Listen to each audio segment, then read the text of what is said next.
So we are in 2001. So you have to remember what kind of tools you had at that time to treat aneurysm. This patient is a German doctor, and I did the treatment, just 2 or 3 months after the opening of this Heaney Center in Hanover. So the treatment was done in Hanover. This is one of the cases that Sami didn't want to operate on, and I can understand. So you are in 2001, and what do you think you can do on this aneurysm? The patient was complaining with brainstem stroke, and he had at that time aspirin treatment. He had no other antiaggregon treatment, and they asked me what I can do. So the first thing I did is I put a balloon in the middle of the basilar, and I started to understand the potential collateral circulation.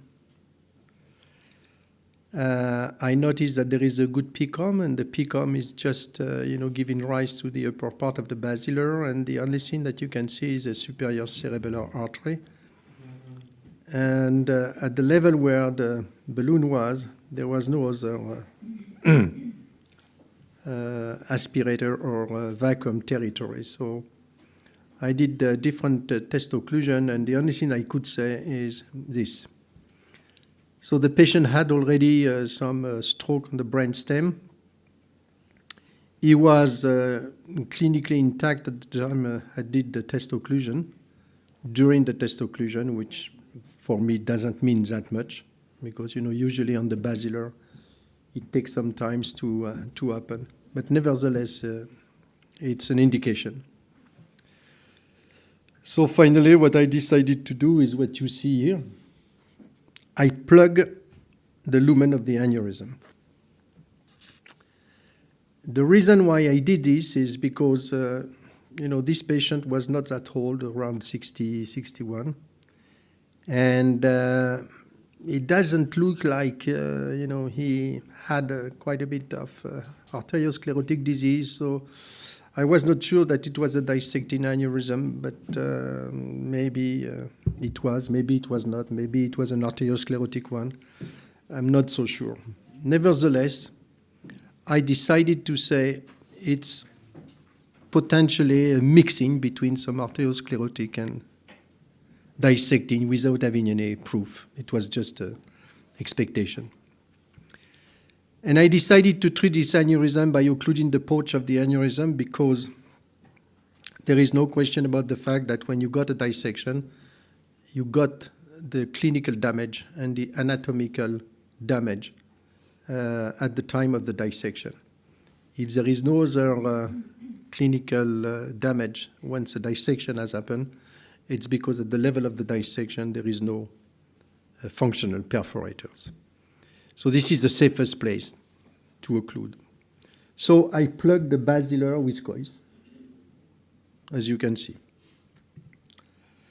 This is the final control angiogram with complete occlusion of this basilar artery.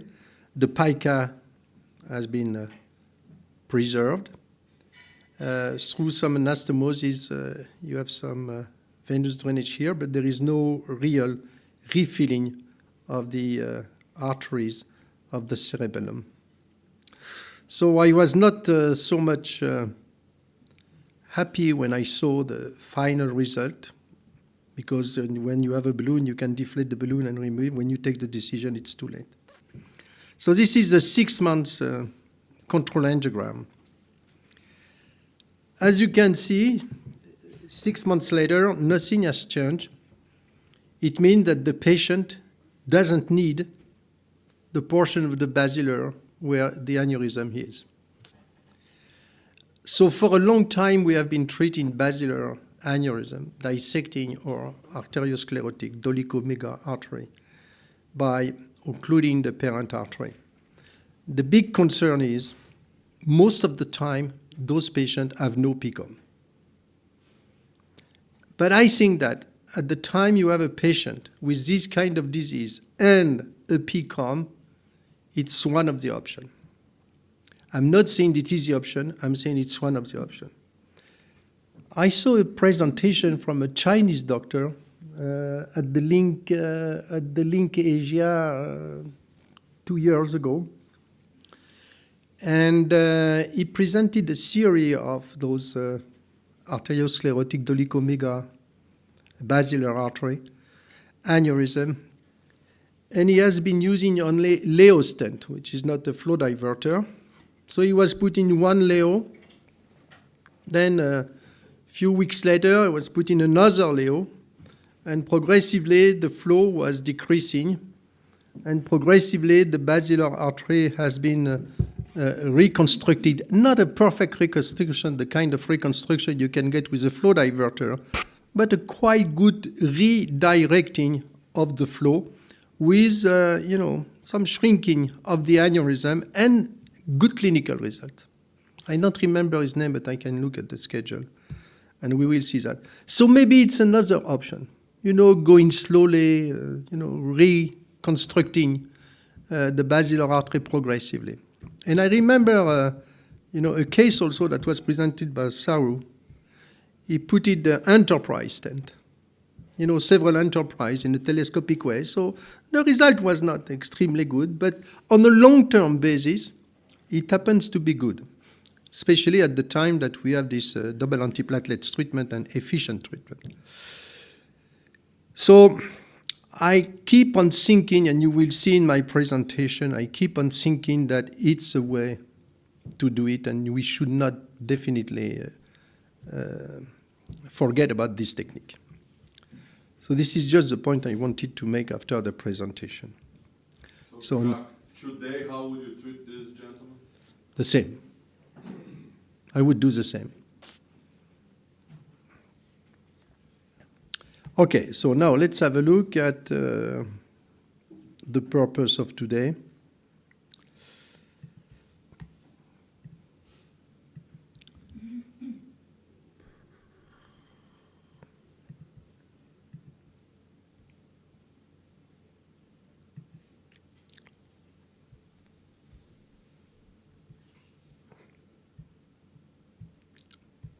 Okay. This is the purpose of today. I think it's good to look at what we have done. It's good to look at the mistake we have done, some of the success. But it's also good to look at the evolution of our discipline. And basically, this is a summary of the evolution of our discipline. I was free to speak about what I wanted to speak, okay? So basically, I'm going to speak about what we were doing, what we don't do anymore, what we do less, what we were not doing and that we are doing now, and what we see, because we should not forget about the evolution of the radiology equipment. So what we were doing and that we don't do anymore.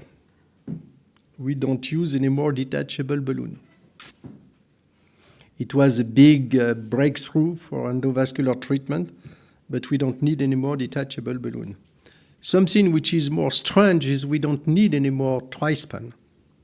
Trispan was a device that was proposed by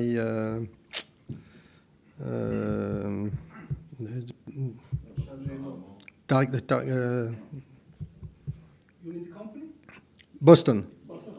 Boston. No.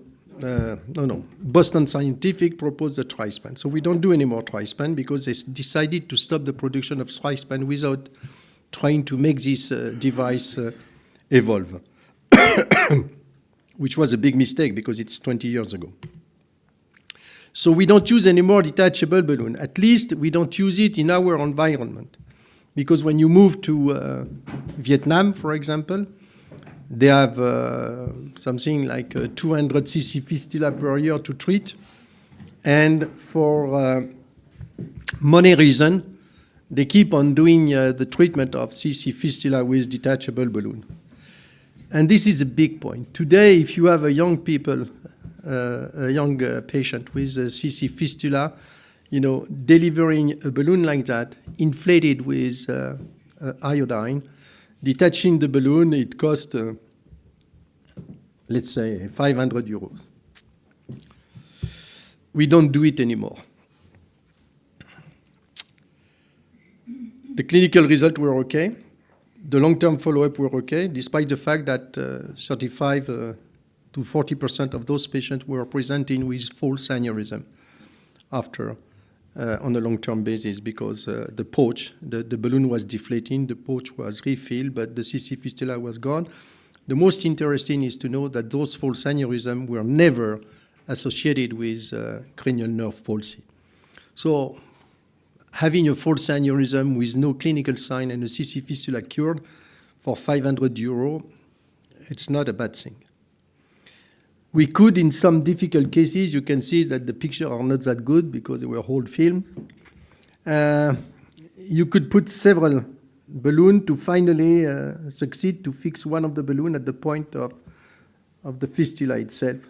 So there is a big pouch. You cannot stabilize it. You put the balloon and finally the other one is sealing the hole, the breach.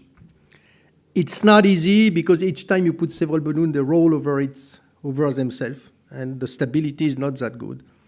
But it was possible, and as you can see, the results were good. Today, when we have a CC fistula, which is extremely rare today, I mean traumatic CC fistula, it's extremely rare. We treat about 2 per year. And this is a case which has been done recently, as you can see. We have wonderful tools to understand everything on the anatomy of the CC fistula. You do the vasosity. You can see exactly where the breach here. You can see the lobulus inside the cavernous sinus. You can see the course of the carotid artery. Well, we have a lot of information. And with all those information, what we do, we put a flow diverter. And the flow diverter, it's not like an aneurysm. The flow diverter, as far as you slow down the flow, usually the CC fistula gets occluded and the patient is cured. And this is exactly what has happened to this patient, as you can see. So you don't get the result immediately, but in the few days or weeks coming, the patient got a perfect reconstruction of the parent artery. This is another CC fistula. And this is another treatment with flow diverter and nothing in the venous pouch.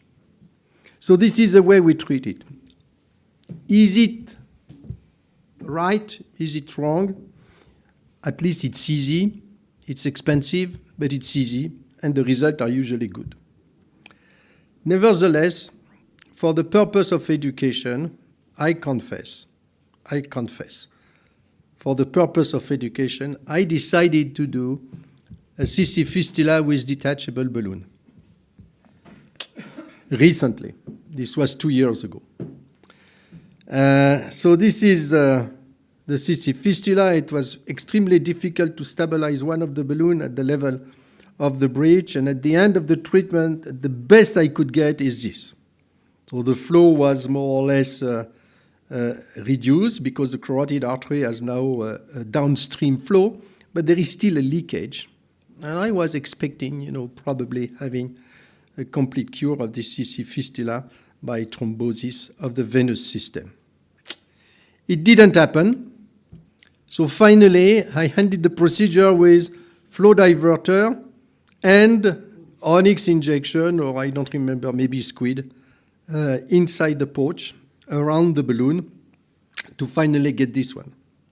So I took twice the risk for the patient, just for a purpose of education. Nevertheless, it's interesting because it's not always easy to cure a CC fistula with detachable balloon. With the tools we have today, I keep on thinking that except the money problem, it's better to put a flow diverter. And if it doesn't work, which is rare, you can go through the venous side and inject a little bit of whatever you want, glue, squid, or coils. So I keep on thinking that we should forget about the treatment of CC fistula with detachable balloon as far as there is no economical concern. We don't treat circle of Willis aneurysm with detachable balloon. So we are in 1998, and this patient came with this carotid artery aneurysm, size which is ready for treatment, neck is pretty wide. And at that time, I deliver a detachable balloon inside the sac of the aneurysm, and this balloon is inflated with HEMA. HEMA is something which is not exactly like a DMSO-compatible device, but it's more or less the same. So we were mixing two products, and the behavior of the HEMA was depending on the temperature.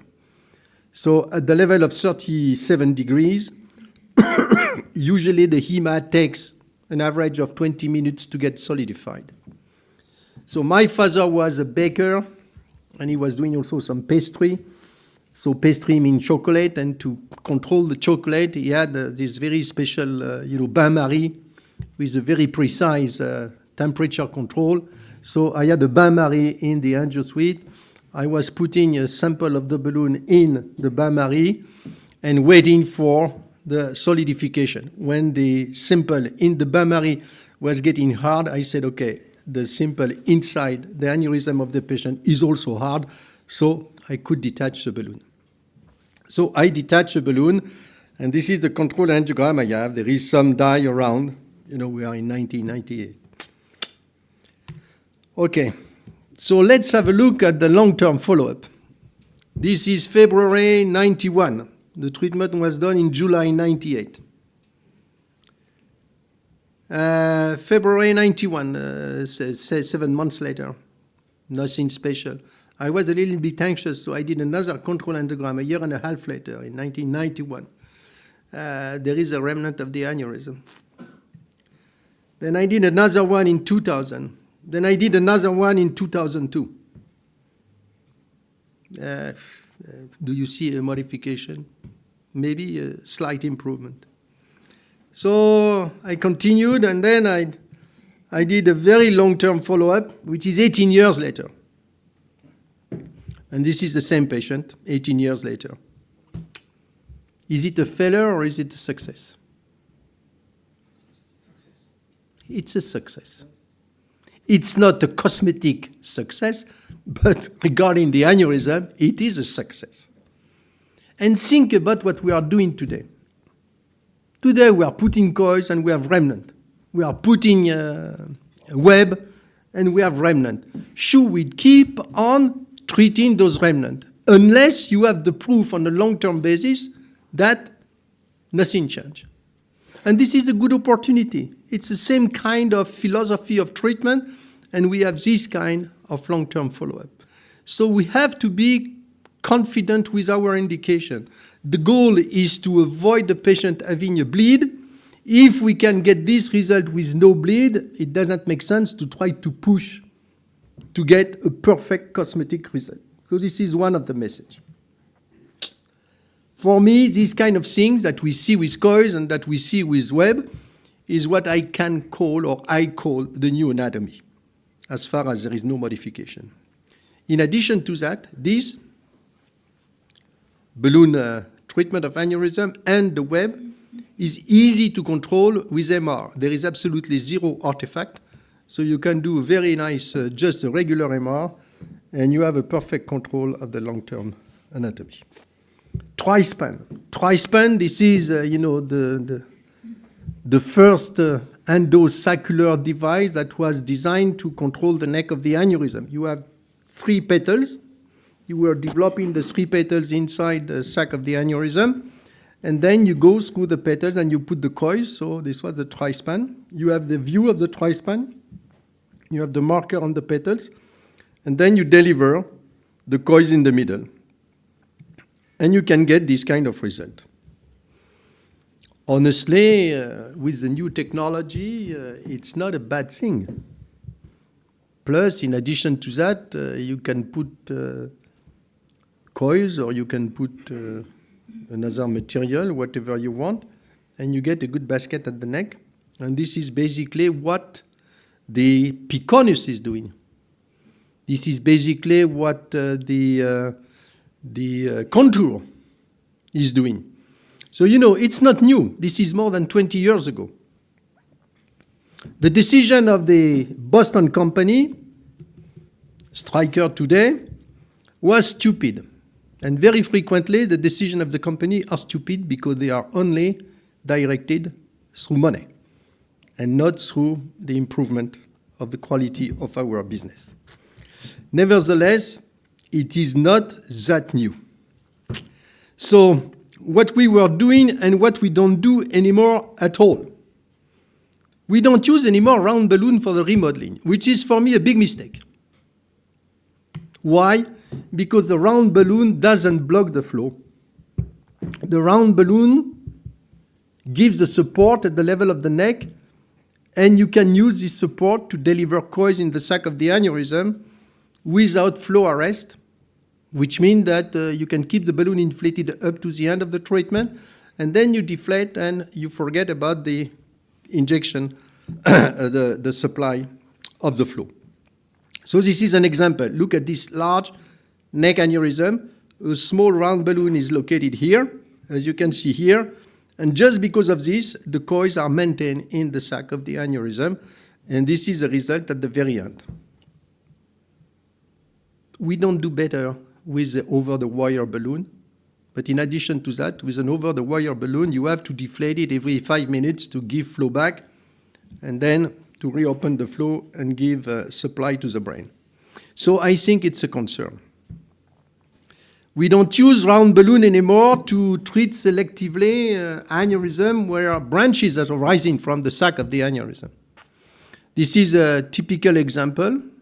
The branch is arising from the sac of the aneurysm of this middle cerebral artery aneurysm. Look at what we were doing 27 years ago. A round balloon is located in the sac of the aneurysm. You coil around the balloon and you get this with preservation of the parent artery.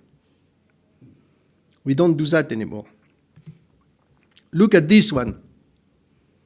This case was done in live condition at the second link course in 1998. I deliver a balloon at the neck here. Spetzler was in the room. He said, you will never succeed to do that. And you will never succeed to preserve those arteries that were supplying potentially the Broca area. I said, I will try and I will see. I located a balloon here and I coiled around the balloon. So this is exactly what you see in live. The balloon is inflated and then you coil around the balloon. The balloon is kept inflated in the sac of the aneurysm at the origin of the two branches arising from the sac. So you keep on packing with coils around. And this is what you get at the very end. Balloon is still inflated and coils are there. And this is the result. As you can see, aneurysm is gone. The two arteries here are completely preserved. So if I mimic a clip like this, I do the same. We don't do it anymore. In addition to that, if I want to do it today, I can't, because there is no more latex balloon available to do that. What we were doing and what we don't do anymore. No more Onyx for aneurysm treatment. That was a big hope. You should remember that the story of Onyx started for aneurysm treatment. You were involved in that too. You have white hair, so that's the reason why, It was a big failure. You know why? Because to control the neck of the aneurysm with a liquid agent, you have to place a balloon. But to deliver the liquid agent, you have to place a catheter. And in between the balloon and the catheter, whatever you do, there is always a groove. And when you get close to the neck, it leaks. You cannot control the leakage because you cannot control the surrounding of the catheter. So finally, it was not a good way to treat aneurysm. Plus, it was not sticking on the wall, so it was not a good way. So to treat those aneurysm with Onyx, we had to deliver a stent. And the stent is different because the Onyx is leaking outside of the neck. It goes in the middle of the strut of the stent, and then it makes a covered stent in situ. But at that time, we had cardiologic stent, balloon expandable stent, so you can see it was not easy to navigate. And when you inflate this stiff balloon at the carotid siphon, it's not that fun too. Nevertheless, we had sometimes good result, but overall, it was a disaster. We don't do anymore extra intracranial bypasses. Very little. Plus, there is almost zero neurosurgeon in France able to do that. Very little outside of France. So you have to send the patient in China or in America. So let's have a look at this. This patient has a giant partially thrombosed aneurysm, and he was treated by parent vessel occlusion. The problem is the flow through the ACOM was very good to supply the territory, and after a few years, the aneurysm is still there. The parent artery is occluded, but the flow goes through the neck and keeps on entertaining the growth of the aneurysm. So at that time, I had no option. So I asked for a high-flow bypass surgery. So this is the injection of the carotid, right side. This is the late phases supplied to the brain. And this is a venous graft that was performed by Tulleken, the neurosurgeon who, was really involved in the bypass surgery. And he had this, special way of doing. Yeah, exactly. Elena. Yeah. So he did this Elena technique, and you can see that you have a very nice flow, very good bypass, a very good supply.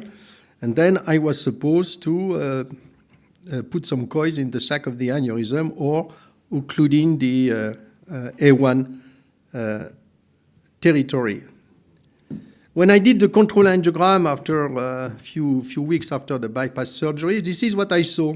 I injected the right side, I injected the left side, and in the middle, I didn't see anything. As you can see, there is no more aneurysm.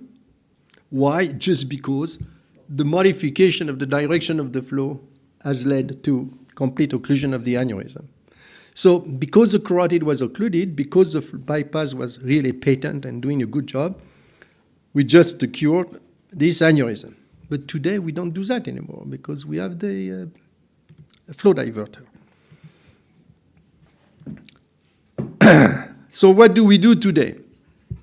Today, I could manage this patient the same way as I did 20 years ago, asking for a bypass surgery. No, we don't do that anymore. Today, we, at least in our institution, we test occlude the patient, and we try to understand which branch involved in this giant aneurysm and arising from the sac of the aneurysm as the best collateral supply.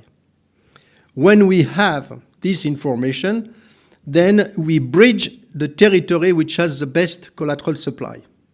And we put the stent in between the carotid and the territory which has almost zero or the less collateral circulation. So this is what has been done here.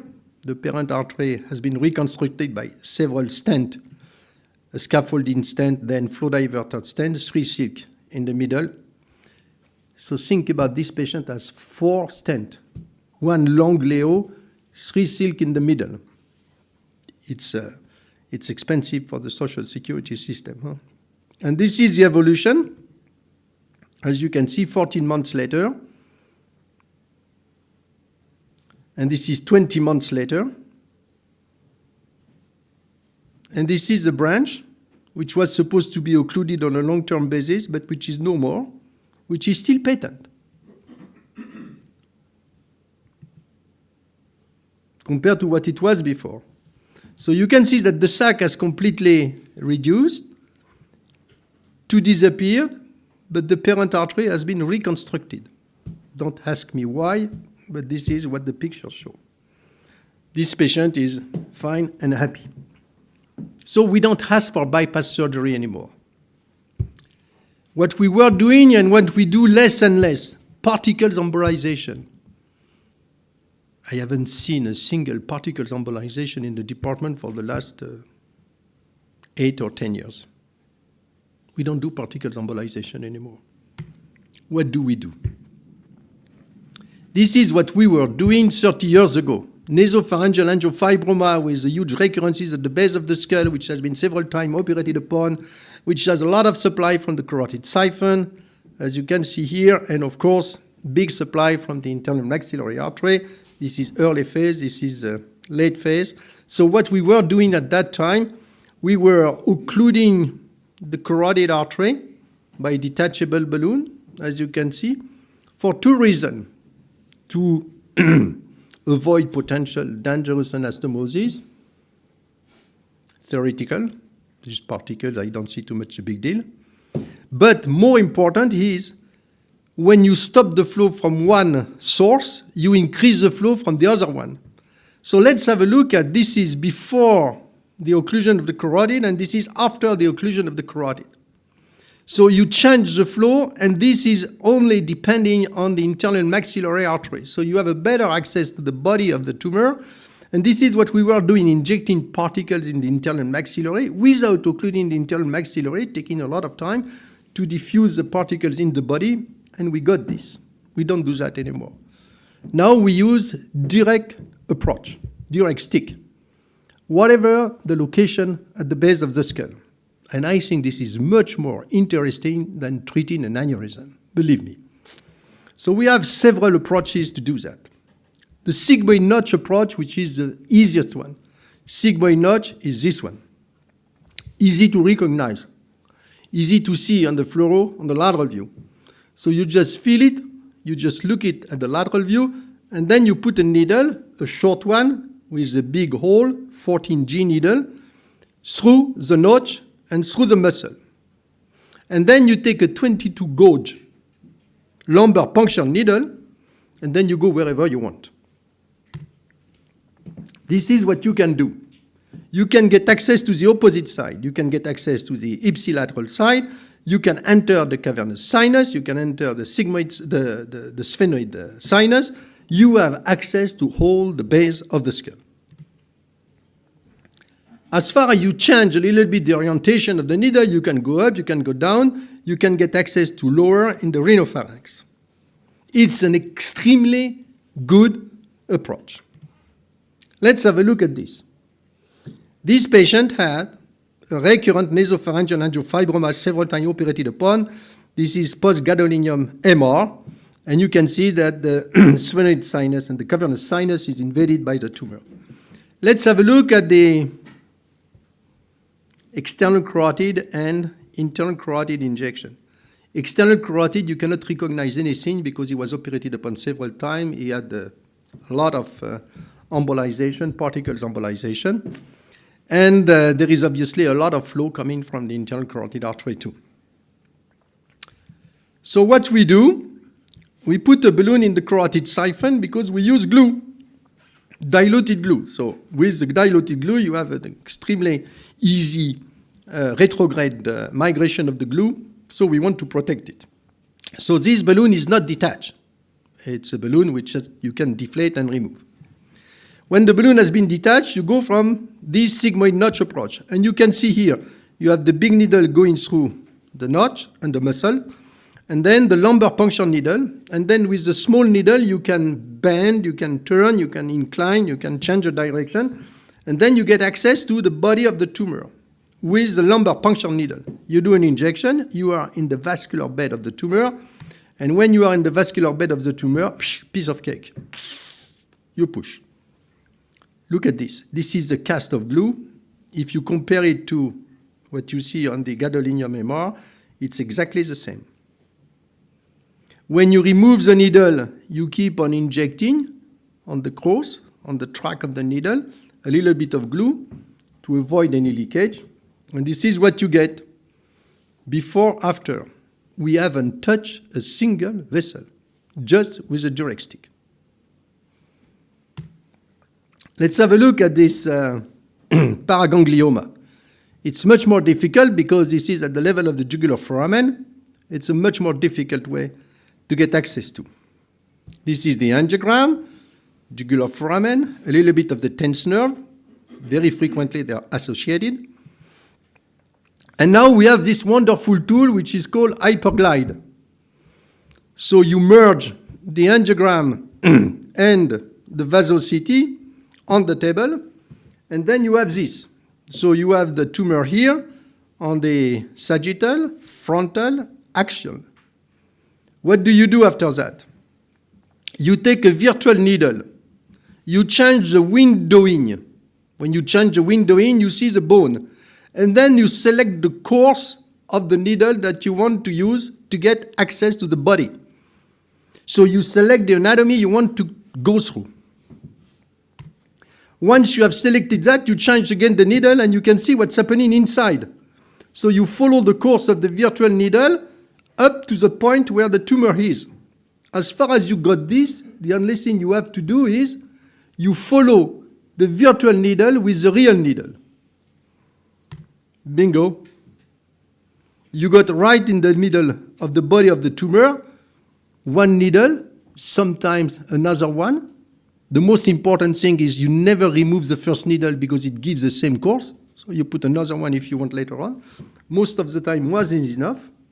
And this is what you get. This patient was not operated upon.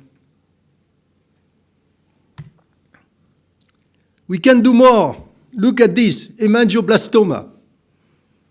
Huge hemangioblastoma. The patient was operated upon, and you can imagine that it was a disaster. It was bleeding like crazy. No way. No way, but that's good. Because when you look at the bone, there is a big access. So you put the patient on the table, and you plug a needle in the middle of the hole. Let's look at that. You don't need hyper CT. You don't need expert CT. You don't need, this frameless stereotactic needle. You just go with biplane roadmap, and you plug the needle in the middle of the tumor. You inject, you have the body, and you have the venous drainage. This is a precentral vein. You plug.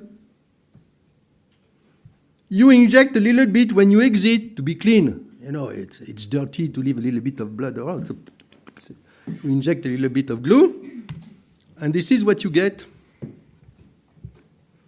Believe me, surgery was done, it was a stone.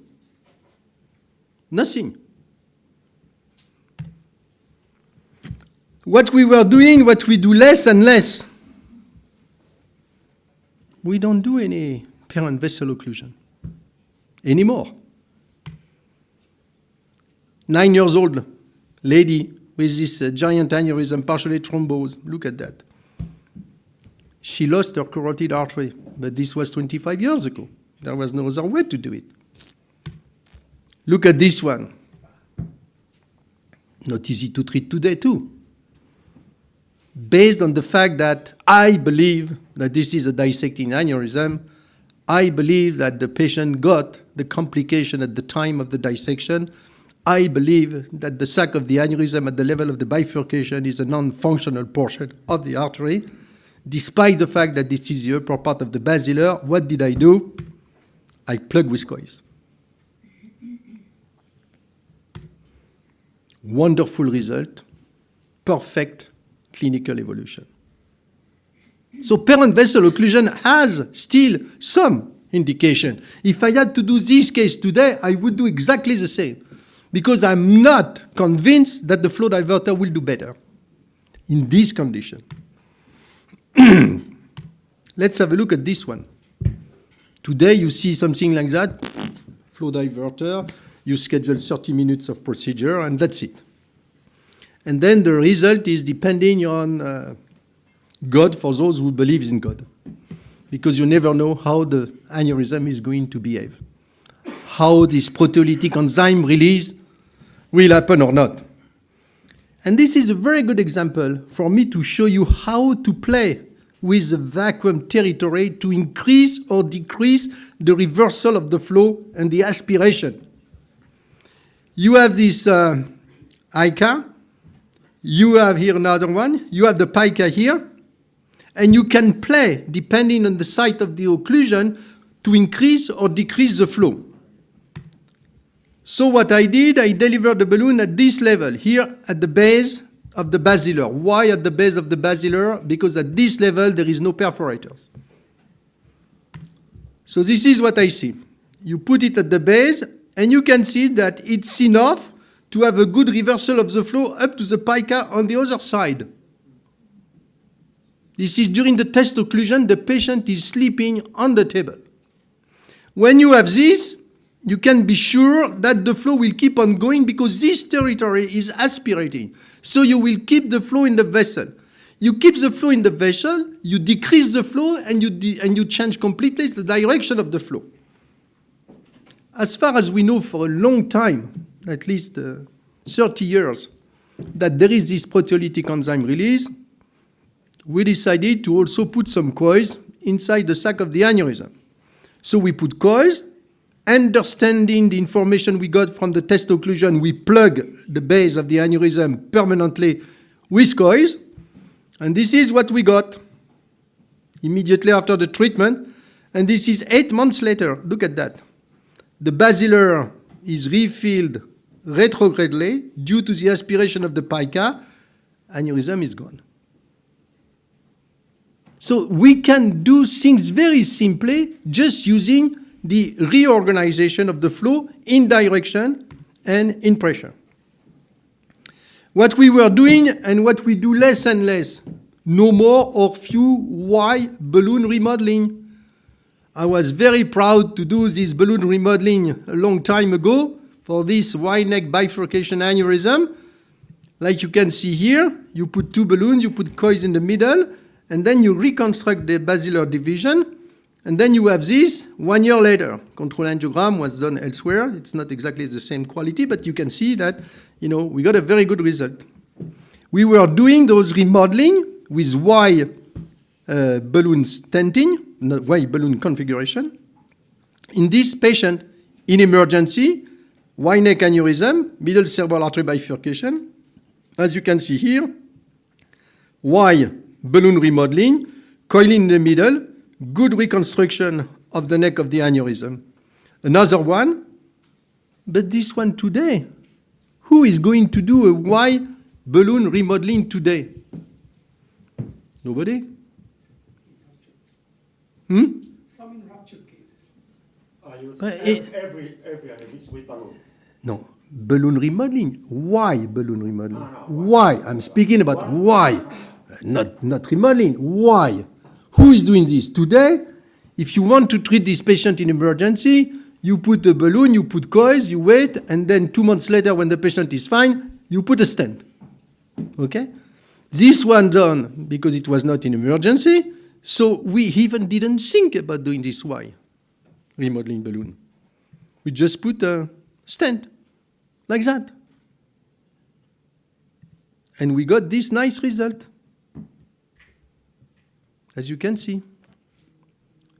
This is the long-term follow-up. Look at this. This is another one. Who is going to do a Y remodeling, even if it's not an emergency case? Nobody.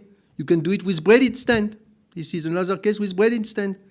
We even don't think, if you speak with the doctors today who are 35 or 40 years old, they even don't remember that it was existing to do a Y balloon remodeling. They go directly with a stent, or they put a flow diverter. And this is a wonderful result, as you can see. We do less and less balloon remodeling because we are lazy. I am lazy. When I see an aneurysm of the supraclinoid carotid artery, why should I put a balloon and coils and take an hour and a half to manipulate and to cure the aneurysm? It takes 10 minutes to put a flow diverter. So this kind of reconstruction of Y-neck supraclinoid carotid artery aneurysm with this balloon in 1995, who is doing that today? Look at this. Look at this. Look at that. Wonderful reconstruction. Who does that today? Nobody. Nobody. They put a flow diverter. And if I have this patient today, I will put a flow diverter because I have no more time. I have a lot of stupid lectures to give. I had a lot of proctoring to give for the company to get the money to live. So I forget about this. And I put a flow diverter. What we were not able to do and what we can do today. Finally, thrombectomy. We were not able, we do it. Flow diverter, we had no flow diverter. We have occlusion of the vein in AVM. We were not thinking really to do it. But now we do it because we understood. Thrombectomy, this is the story, nobody cares. I don't care personally, but you remove the clot and look at this. The niche goes from 25 to 4. Little things like that. Can you believe that your life is belonging to that? This is a revolution. Flow diverter. We were occluding the parent artery. Today you put a flow diverter here, and this is what you get 14 months later. Perfect reconstruction. Everything has become simple and good for the patient, much better for the patient. So we have to clap. Progress is really bringing a lot. Let's have a look at this aneurysm. You put a flow diverter, again, it takes 20 minutes, and you get this. Wonderful reconstruction. Patient is fine. Look at this one. You put a flow diverter, and you get this. Everything has become simple, safe, and efficient. And we have to be proud of this. The big concern is now it's open to neurologists. I like to do that because usually, whoa, no, it's open to neurologists. It has become so easy that, even a neurologist can do it. No, neurosurgeon, this is the top of the top. You cannot compare with neurosurgeon, No, we cannot compare. Of course, for a neurosurgeon, it's a piece of cake. This is being recorded, Jacques. Yeah. Let's have a look at this. Here you need to be a good neuroradiologist to do that, honestly. Forget about neurosurgery, they won't do it, but this one you can do it. I tell you the story. This patient is 18 years old. He belongs to the Egyptian army. So he has a coverage for the treatment. And I was in Egypt and they showed me this case and I said, incidental. It was just discovered because, he went through a visit to be incorporated in the army and they found this, it was completely intact. So you have an 18-year-old patient. He's in the army, he has the coverage, he's intact, he doesn't suffer from anything, and he has this stupid, crazy-looking aneurysm. If you understand something of this aneurysm, I am happy. I didn't understand. It took me at least 45 minutes to try to see what I could do. So as usual, I start occluding the vessel to see the potential collateral supply. And when I did that, I noticed that the supraclavian carotid was, ending in the aneurysm. The PICUM was there. So I made a 3D angiogram, and I confirmed the fact that this is the ophthalmic artery. This is a very acute angle giving access to a big pouch. Then I don't understand what's here between this second pouch and this one. And then finally, you have the distal part of the middle cerebral territory. And you have a good PICUM here. So I was thinking about reconstructing this. I could not imagine exactly how to do it.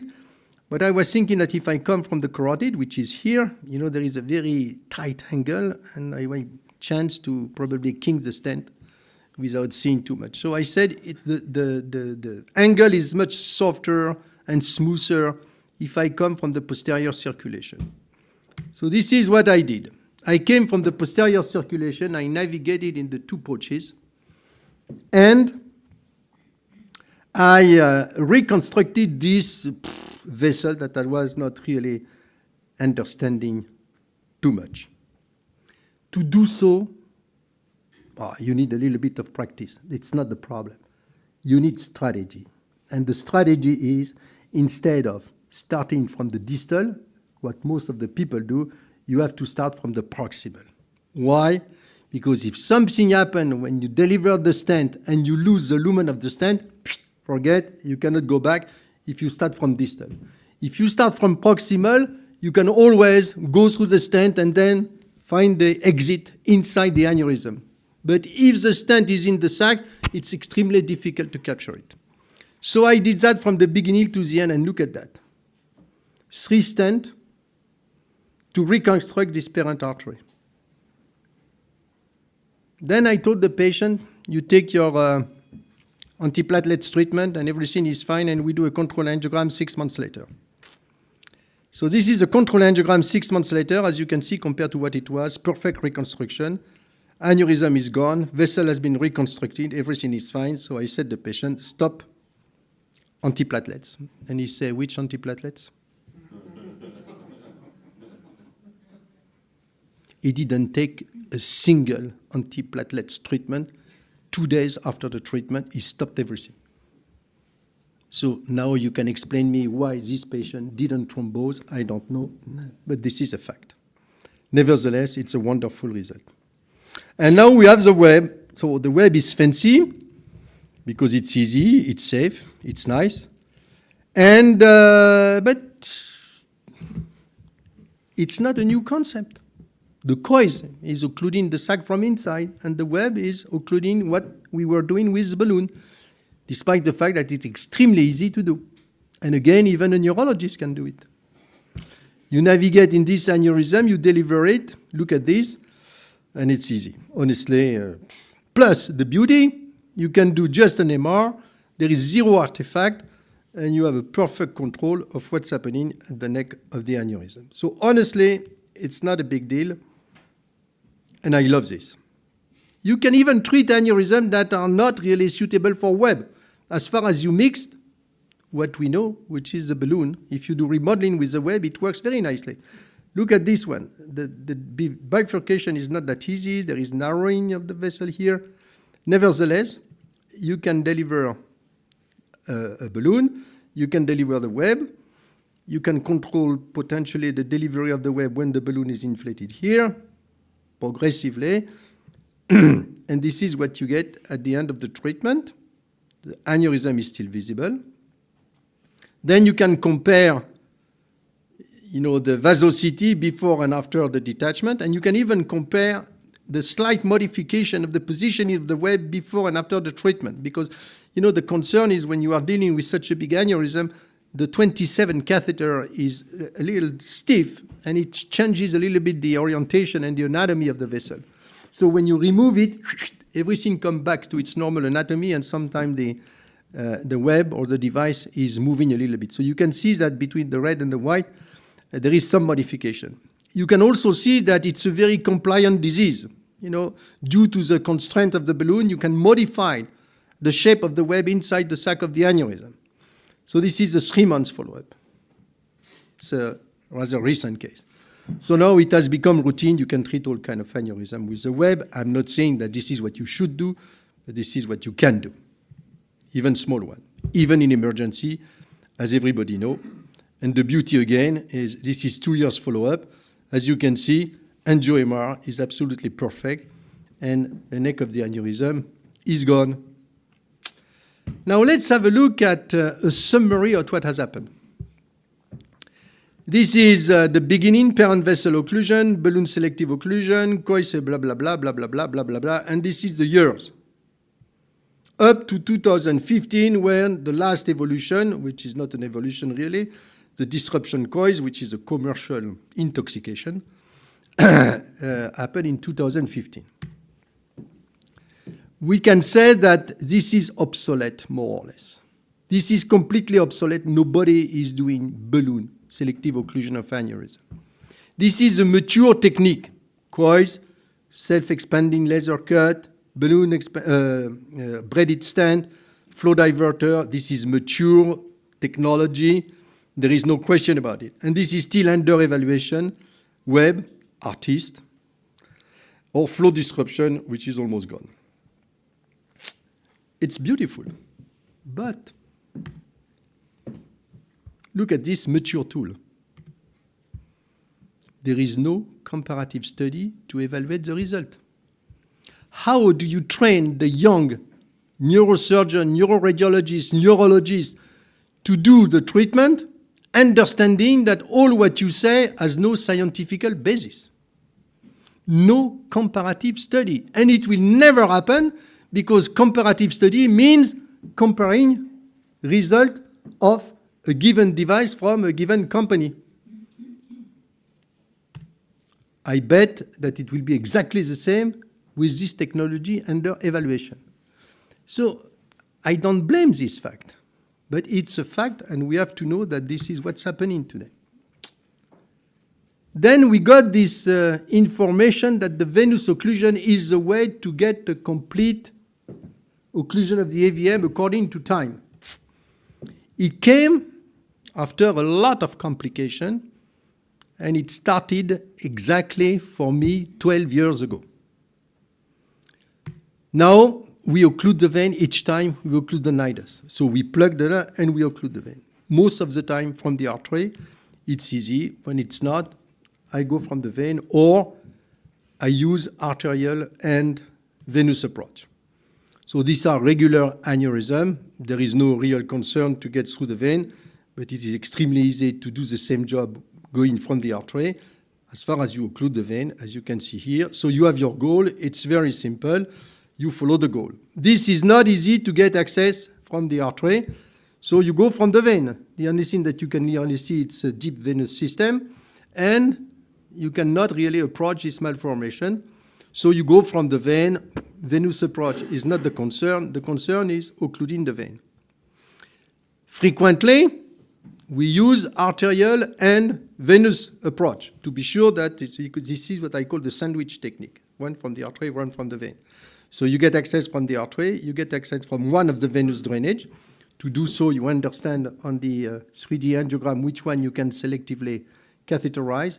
It's not that easy sometimes because there is a very recurrent course of most of the cortical veins. And then you have two catheters, one in the venous system, one in the arterial system, and when you inject, you have this. So you have a full control of the body of the AVM, and you play with your two catheter and syringes, and you got this. So no concern. You get a very good occlusion of the AVM. And I want to finish by nothing could be really done if we don't have this wonderful radiological equipment. Imaging technology has dramatically evolved. We are working with Philips. Some are working with Siemens. GE is a bit more distant. Let's have a look at what we can see today. This is something that you are used to see, but this is real time on which you can navigate. This is a VASO-CT on which you can navigate. But look at this. This is the hyper,